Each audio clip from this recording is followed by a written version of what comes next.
Es en este estado de conciencia trascendente donde los milagros no son más que el funcionamiento normal de la ley universal. Antes de continuar con esta narración de mi vida en la Tierra, quiero destacar nuevamente que todo lo que existe en el universo es un estado de conciencia particular, individualizado hecho visible. Tuve que descender de mi actual estado de conciencia de amor universal para experimentar nuevamente mi vida en la Tierra, que sigue impresa de manera duradera en la energía de la conciencia del mundo en sí, la cual se remonta al momento de su creación. Debes comprender que, cuando dejé mi cuerpo en Palestina, dejé atrás todo lo que pertenecía a aquella vida. Había cumplido mi misión. Por lo tanto, cuando morí en la cruz fui liberado, fui elevado en gloriosa luz para participar de la luz, ser la luz y regocijarme en la luz, que es amor universal, vida, belleza, armonía, gozo y éxtasis.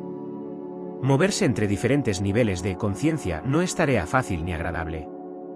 Es únicamente porque mi misión en la Tierra no quedó completa cuando morí en Palestina que regreso ahora para ayudarte a preparar tu entrada en la nueva era, una nueva fase de existencia individualizada en la Tierra. Quizás comprendas lo que quiero decir con el malestar de este esfuerzo, si intentas recordar alguna tristeza profunda que hayas sentido en tu vida y puedes observar que tu reacción actual tiene casi el mismo grado de tensión y estrés emocional que en la ocasión en que ocurrió aquel acontecimiento. Reflexionar sobre algún sufrimiento o tristeza pasada puede hacerte sentir ganas de llorar. Sentirás que la depresión y la antigua angustia regresan al revivir aquel momento en tu imaginación.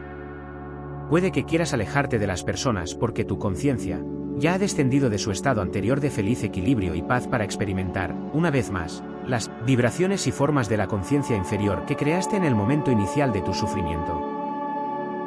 El cambio de estado de ánimo indica un cambio en tus energías de conciencia. Una elevación en las vibraciones de conciencia te traerá una mejora mental, emocional y física, haciéndote sentir feliz. Una disminución de las energías de conciencia reducirá el funcionamiento de todo tu sistema y sentirás que comienza una depresión, o al menos, una disminución del optimismo que experimentabas anteriormente. Estoy explicando un hecho de la existencia.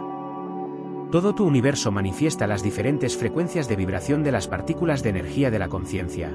Al moverse las frecuencias hacia arriba o hacia abajo, de un nivel a otro, también las estructuras físicas y visibles manifiestan niveles diferentes de energías.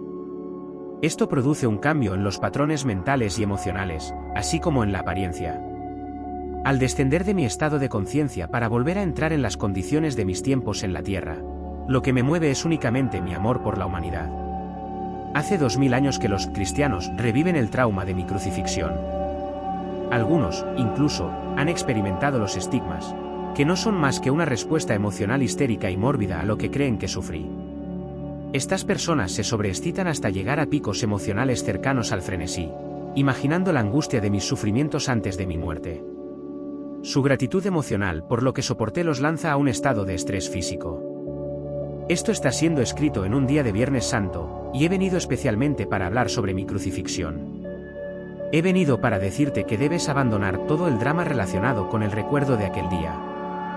Morí, y para mí fue una maravillosa liberación. Ya es hora de que las personas despierten de su largo sueño y comprendan la existencia tal como realmente es, así como la verdad sobre mi crucifixión, que ha estado oculta hasta este momento.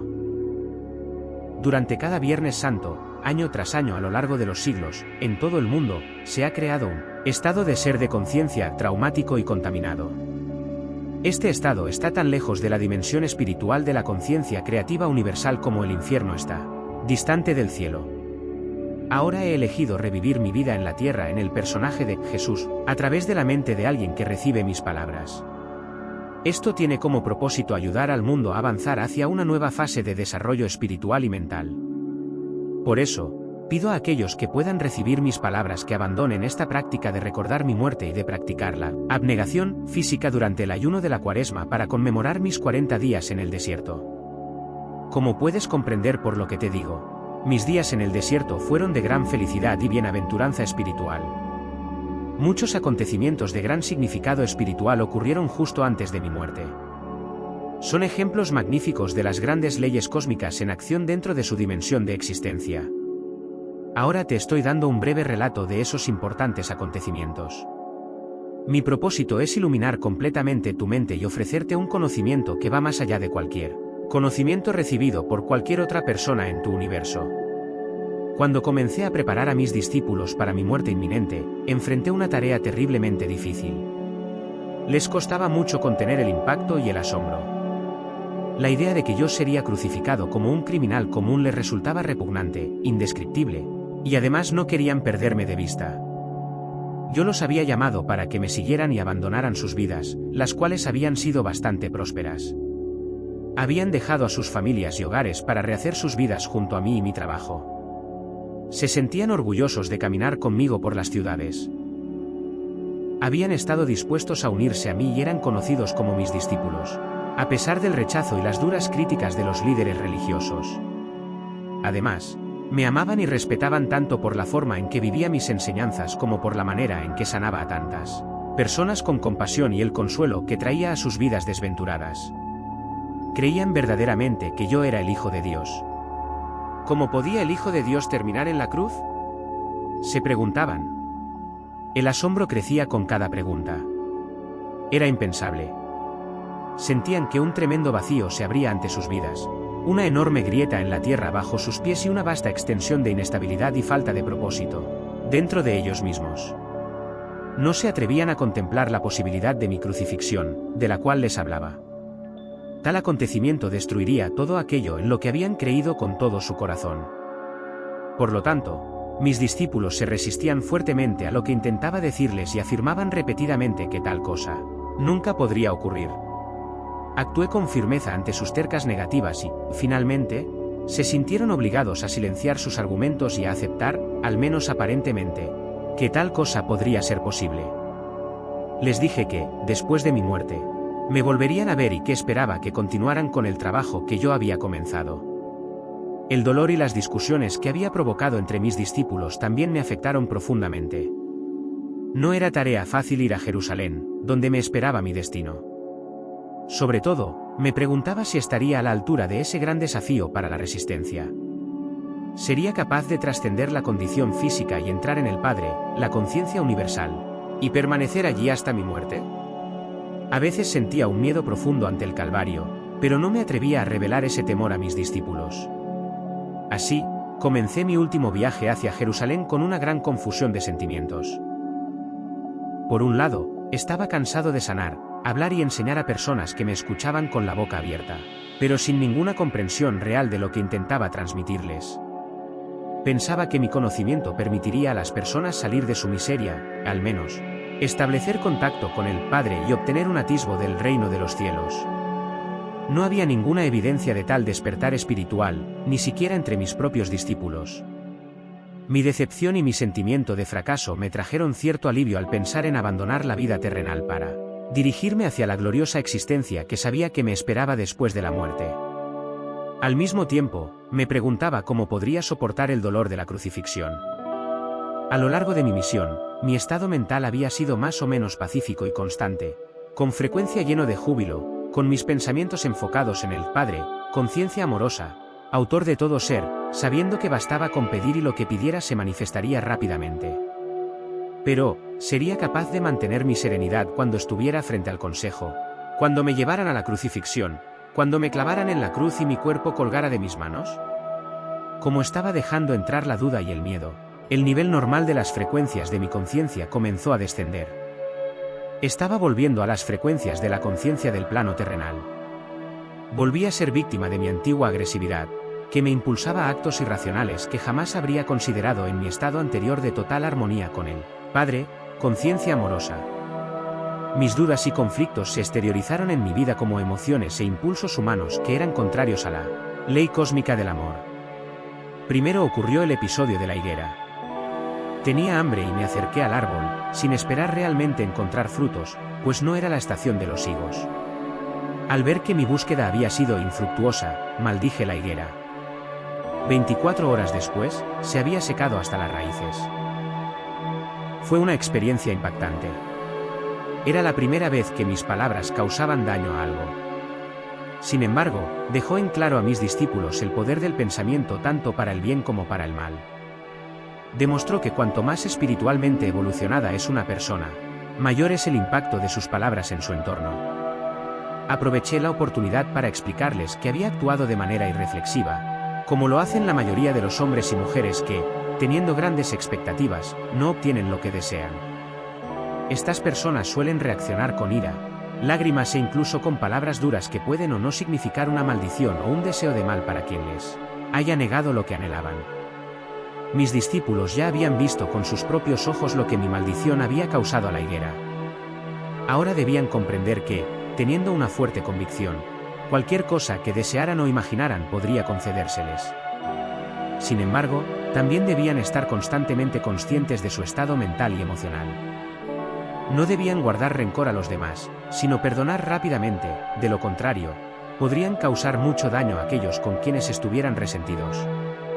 Y este daño les sería devuelto en el momento adecuado, como la cosecha de lo que habían sembrado. Y aún más, tal como es la siembra, así será la cosecha.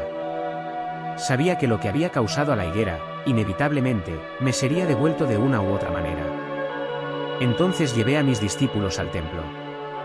Habían pasado muchos años desde la última vez que estuve allí, y sabía que mi visita desencadenaría los acontecimientos que conducirían a mi crucifixión. Algunas personas me reconocieron y comencé a enseñar en respuesta a sus peticiones. Más y más personas se fueron reuniendo, y los cambistas y mercaderes comenzaron a aglomerarse, protestando y quejándose en voz alta. Sus gritos y reclamos interrumpieron mi línea de pensamiento mientras enseñaba. De repente, la cólera se apoderó de mí. Había allí personas sinceras que me rodeaban deseando escuchar palabras de vida, palabras que pronto ya no podría pronunciar, y en cambio estaban esos mercaderes vendiendo animales para sacrificios que no beneficiaban a nadie. Esos hombres solo traían deudas y miseria a las personas. Sentí la sangre subir a mi cabeza. Empujé las mesas esparciendo el dinero y expulsé del templo a esos hombres de corazón endurecido. Entonces hubo una tremenda conmoción de gritos y lamentos. Algunos se peleaban por recoger el dinero. Los mercaderes me maldecían llamándome malvado, diciendo que yo actuaba bajo las órdenes de Belcebú y otros 1000 demonios. Los sacerdotes, los fariseos y todos los que valoraban los sacrificios del templo acudieron corriendo para averiguar la causa del alboroto y la confusión. Escucharon la historia de los mercaderes y se sintieron profundamente ofendidos por mis actos. Comenzaron a gritar condenas y lamentos para impresionar a los sacerdotes, cada uno protestando más alto que el otro, demostrando su horror por lo que yo había hecho. Nunca antes se había visto algo así en el templo. Incluso aquellos que antes me habían escuchado se sentían incómodos con mi obstinación y se preguntaban qué clase de hombre podía ser yo. Estaban observando todo cuando los sacerdotes y fariseos se acercaron y los convencieron de que yo intentaba destruir todo en lo que creían, predicando a un Dios falso, completamente contrario a lo que habían escuchado en las sinagogas. Los sacerdotes transmitieron su propia ira y ultraje a las personas, convenciéndolas de que mi pecado también las contaminaría si seguían escuchando mis locuras. Poco a poco, la gente se convenció de que yo era una mala influencia y que debían apartarme antes de que pudiera perturbar la paz del país y atraer la ira del gobernador romano sobre toda Palestina. Mis discípulos, avergonzados por lo que había hecho, se alejaron en secreto del lugar y se escondieron entre las callejuelas, a cierta distancia del templo. Más tarde, cuando regresaron a donde yo estaba, mostraron claramente que estaban profundamente incómodos con mis actos. Se preguntaban si había perdido la razón, si me había vuelto loco al profetizar mi muerte y luego hacer cosas que probablemente la provocarían. Fue en ese momento cuando Judas, quien nunca había abandonado completamente sus creencias judías, comenzó a dudar de que yo fuera verdaderamente el Mesías. Habían pasado 3 años desde que enseñaba al pueblo y no había señales de que el dominio romano estuviera debilitándose. 3 años, y las personas no estaban más cerca de la felicidad que yo les había prometido. Y ahora parecía que estaba a punto de convertirme en un perturbador de la paz, atrayendo la ira de Roma sobre sus cabezas. Judas se enteró de que el sumo sacerdote judío quería deshacerse de mí, y entonces ofreció sus servicios para identificarme cuando fuera necesario. Cuando llegó el momento de celebrar la Pascua con mis discípulos, organicé una cena con todos reunidos en un gran salón. Sabía que esa sería la última vez que comería en la tierra. No deseo volver profundamente a la conciencia de aquella noche. Sentí una gran tristeza por tener que dejar a mis discípulos, quienes me habían servido tan bien. Con esa tristeza, todos mis temores y conflictos reaparecieron. Tuve momentos de profunda autocompasión. Sentí que nadie comprendía lo que había tratado de hacer por mi pueblo y el sacrificio que estaba dispuesto a hacer por ellos. Juan estaba contando una vívida historia sobre la última noche de los israelitas en Egipto, antes de escapar al desierto. Hablaba de las instrucciones de Moisés al jefe de cada familia para que sacrificaran un cordero sin mancha, lo cocinaran de cierta manera y pintaran con su sangre las puertas de las casas israelitas, porque esa misma noche vendrían los ángeles para matar a todos los hijos primogénitos de los egipcios y a su ganado. Con entusiasmo, recordó la agitación de los egipcios al despertar y encontrar a cada primogénito de sus hogares muerto, sin que ninguno se hubiera salvado. Era el tipo de historia horrenda que yo rechazaba, porque no tenía ningún valor para quien buscaba la verdad espiritual más elevada. Me preguntaba hasta qué punto mis discípulos realmente habían entendido lo que les decía acerca de su Padre Celestial y su amor por toda la humanidad. ¿Cómo podían emocionarse con la idea de ángeles matando a los primogénitos egipcios, cuando yo había dicho con toda claridad que Dios, el Padre, era amor? Pero los judíos siempre se habían aferrado al derramamiento de sangre para redimir sus pecados. Incluso Abraham, el fundador de la nación israelita, estaba convencido de que debía llevar a su único hijo al desierto, matarlo y ofrecerlo como sacrificio a Dios. Un pensamiento pagano y repulsivo. Pensé en los sacrificios de animales en el templo. Amando a todos los seres vivos de la creación como los amaba, esa práctica me parecía una abominación. Y ahora estaba a punto de ser llevado a la muerte porque me había atrevido a pronunciar palabras de verdad. Cuando pensaba en lo poco de mi conocimiento que había logrado transmitir, me preguntaba por qué había sido enviado en una misión tan difícil. De repente, sentí un estremecimiento de resentimiento y rabia mezclarse con los sentimientos habituales de amor hacia esos hombres. Con cierto cinismo, me pregunté qué señal podría dejarles que fuera un recordatorio efectivo, para que mis enseñanzas volvieran a sus mentes cuando ya no estuviera con ellos. Si podían olvidar tan rápidamente todas mis enseñanzas sobre el amor del Padre y disfrutar de la horrible historia de la Pascua mientras yo aún estaba en la misma sala con ellos, ¿de qué se acordarían cuando muriera como un malhechor en la cruz, la más despreciable de las muertes? Entonces pensé que, si el derramamiento de sangre los conmovía tanto, les daría sangre para que me recordaran. Con estas reflexiones irónicas, tomé un pan, lo partí, lo pasé a mis discípulos y les dije que lo comieran. Comparé el pan partido con el futuro de mi cuerpo roto y les pedí que repitieran el partir y compartir el pan en memoria del sacrificio de mi cuerpo para traer la verdad sobre Dios, la verdad sobre la vida, la verdad sobre el amor. Percibiendo que yo estaba en un humor extraño, dejaron de comer, me escucharon, tomaron el pan y lo comieron en silencio. Luego, tomé mi copa de vino y la entregué, diciendo que cada uno debía beber de ella, ya que era el símbolo de mi sangre que pronto sería derramada porque me había atrevido a traer la verdad de la existencia. Vi que mi tono de voz había impactado a algunos de ellos. Sobriamente, cada uno tomó un sorbo y luego pasó la copa al que estaba a su lado. Pero aún no decían nada. Sabían que yo hablaba en serio y que ya no toleraría más discusiones. Entonces dije que uno de ellos me traicionaría.